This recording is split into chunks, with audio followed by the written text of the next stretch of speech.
Hey everybody, and welcome back to the channel. Today we're doing a special unboxing from the garage. We're gonna open the Creality Sonic Pad, but that's not all. We're actually not hooking this up to the QiDi X Max. We're having a few issues with that right now, so we got the Sovol SV06 Plus. The reason we're doing that is because with the Creality Pad, we can use Klipper. So let's get this unboxed, get it hooked up, get everything set, and work on some prints.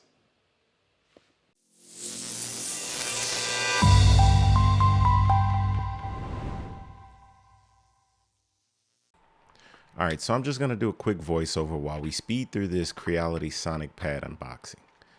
Get a couple of stickers in the box. Of course, you get the device itself, but more on that later. You also get in the box the power cord, the vibration sensor / accelerometer, the USB cable, and a couple of region adapters for the power cord itself. All right, and now that we have the Sonic Pad unboxed, let's go ahead and unbox the Sovol SV06 Plus. This packaging to me is very reminiscent of the Atom Stack S20 that you can kind of see in the left of the image.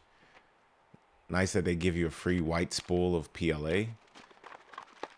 And here's the accessories, the screws, power cord, a couple of plates. And there's the print head. And here's the power supply and a couple of the cables and adapters and the gantry, of course. And then here's the print bed all the way at the bottom. And that's it. Let's get it assembled. All right, so here is the build plate from the X Max. And here is the build plate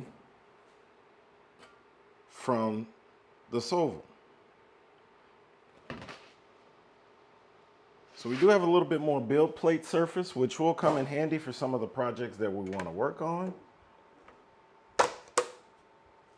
But let's go ahead and get a printer assembled, shall we? First thing we're gonna do is get the gantry on here and get our screws together for it.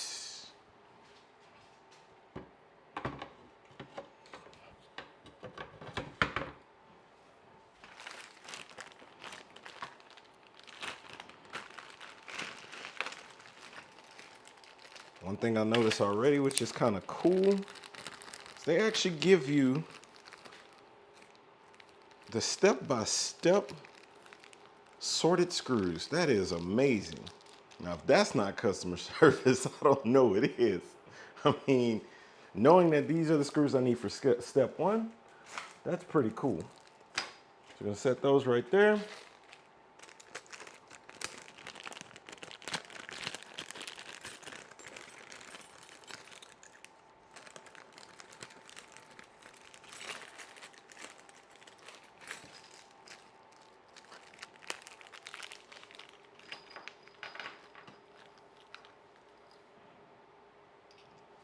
And it's time for a time lapse. Okay, so while we build the new printer, let's talk about how we got here. My QiDi X Max broke on like a Thursday or a Friday. I ordered a couple of pieces from Amazon that I thought would fix it, and therein lies the problem. The QiDi X Max doesn't really have a big aftermarket following, so to speak, of parts that are available. So the parts I ordered, I tried to Frankenstein something together. It kind of worked and then failed on me again. So I started doing a little bit of research, and I wanted something that was reliable, a bit open source, so that I could mix and match pieces and parts as I saw fit, as well as something that would give me a good bit of quality. And that's how I landed on the Sovol SV06 Plus. I did a little bit more reading and realized that this device was quote unquote Klipper ready. With that being said, I was sold. I figured I'd go ahead and get the SV06 and get a Creality Sonic Pad, and I'd be well on my way.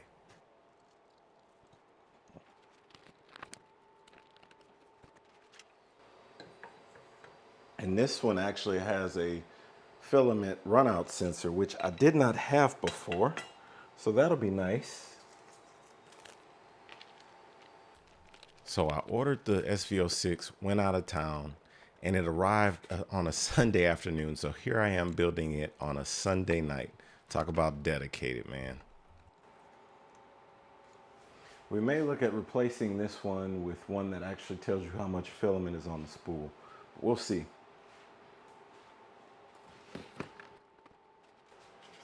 And we're gonna go ahead and install the screen, even though once we switch over to this guy, we won't need it and we won't actually be able to use it. It'll still be nice just to have it on there just to complete the finish. Yeah, I get a little bit of my OCD from my grandfather. And, you know, he was one of those old guys who always said, don't half, well, you guys know the rest. Don't use half of it, use the whole thing.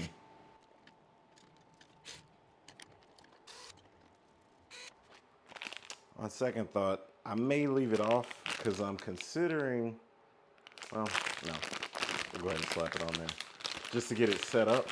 But I may take it back off just to sell it because I am considering that after seeing a few other people comment about doing such a thing.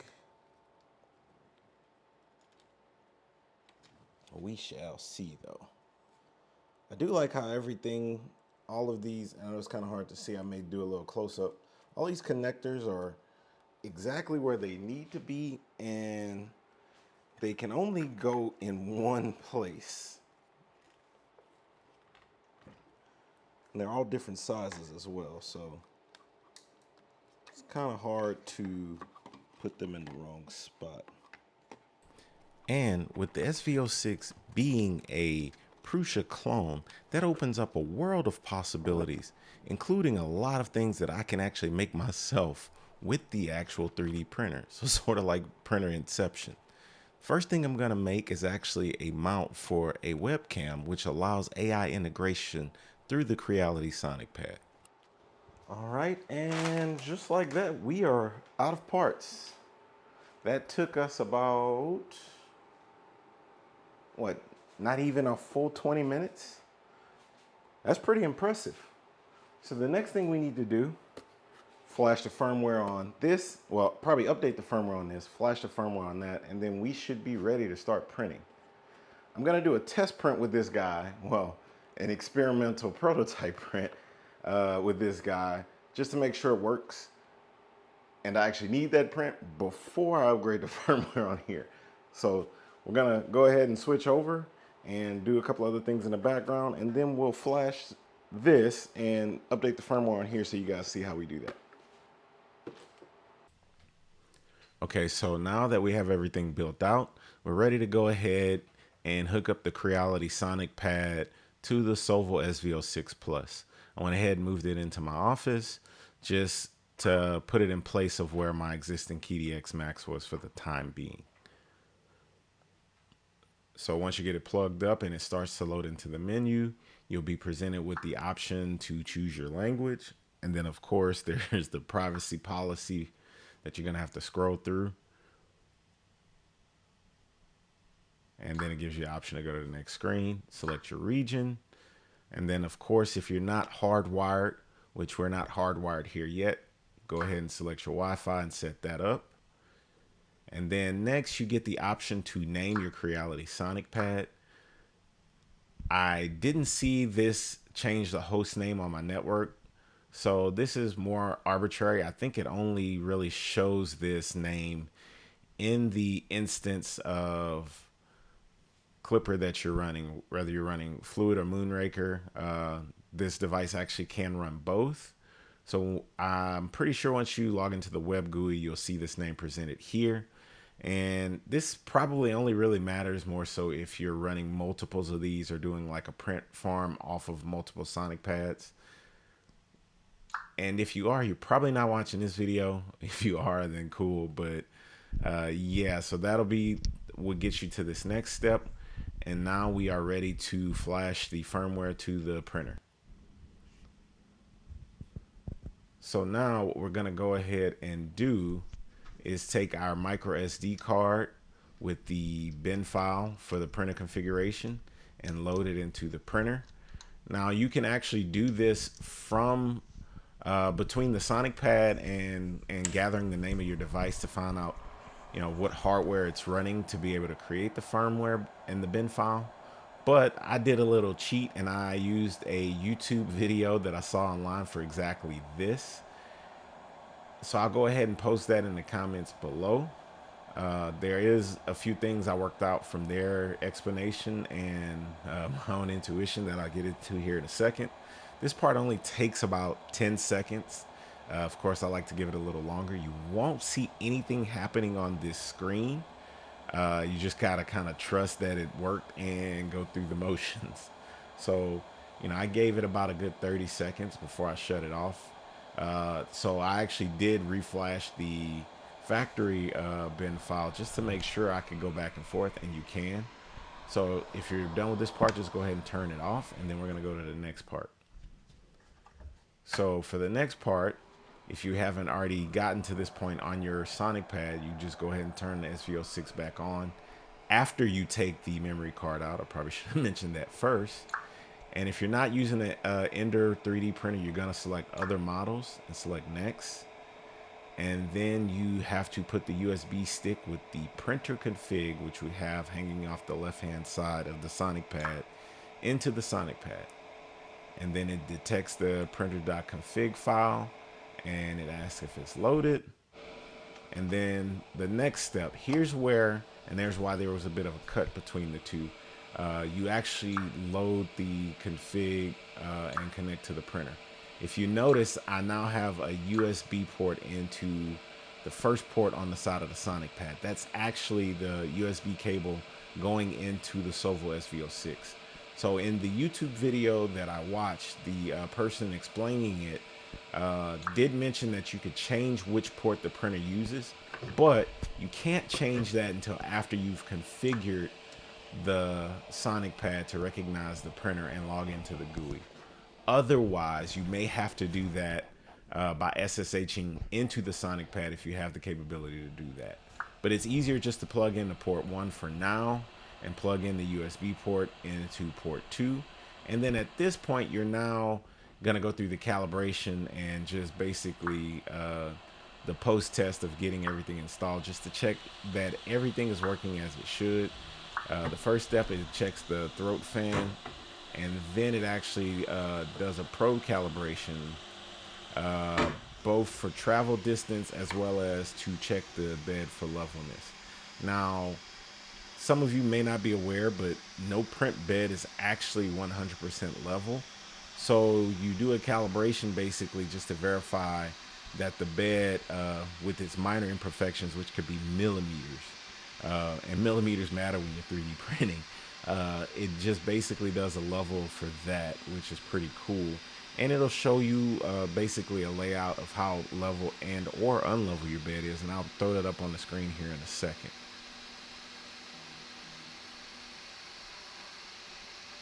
So with that being said, I'm probably just gonna run through this with another time lapse. Right now, let me just kind of show you guys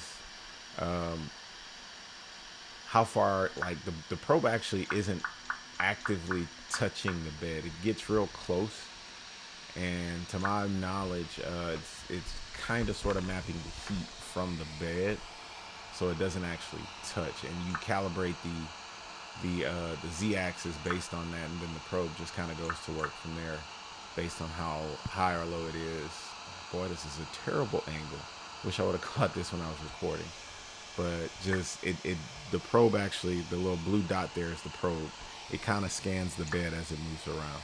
So we're gonna go ahead and hit a quick time lapse just to get through this, and then I will see you guys on the other end.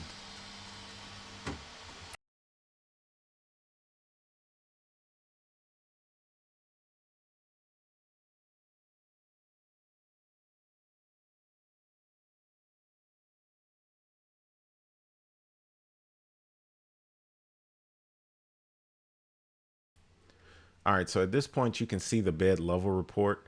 I'll throw up a the curve that it produces in the fluid screen. But now we are done with configuring the printer, and then it loads into the touchscreen interface here in a second. So this is the basic interface, and this is what you get when the printer's actually running. At the top, you can click to switch between multiple printers. You can hook up to 4 to this Sonic Pad at one time. And we're just going to switch back to the main printer, and then you have the option to print directly from here as well. And any files you have, especially on the USB stick, will be loaded into this interface right here. And then everything else is just kind of there. You know, you have your controls and your XYZ axis, etc. Here we are a week later, and what have we learned? First of all, you do not need a Creality Sonic Pad in order to enjoy Klipper on your existing Marlin printer. You can use a Raspberry Pi or a PC. In my case, I chose the Creality Sonic Pad to basically get a small form factor touchscreen interface, as well as something that can run Klipper with a Marlin printer. Especially since Marlin printers are cheaper right now. It was just an easier option. Second of all, the increase in performance and speed that I now get with this Klipper enabled setup is just phenomenal. A lot of my prints are taking anywhere from half to a third, and even in some cases a fifth of the time, especially for prototypes and rough drafts, which just makes things night and day compared to what we used to have to experience with just vanilla Marlin. And I think that Marlin does still have its place in the 3D printing world. It's just with, you know, being on the cutting edge of a lot of things, it helps to be able to spit stuff out quickly.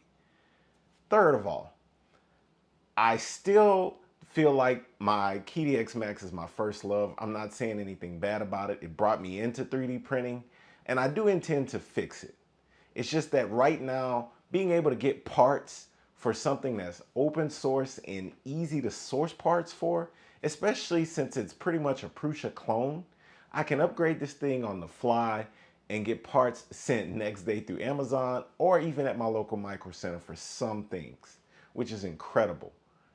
But I do intend to fix the QiDi X Max and at some point maybe even hook it up as a second printer to this Creality Sonic Pad.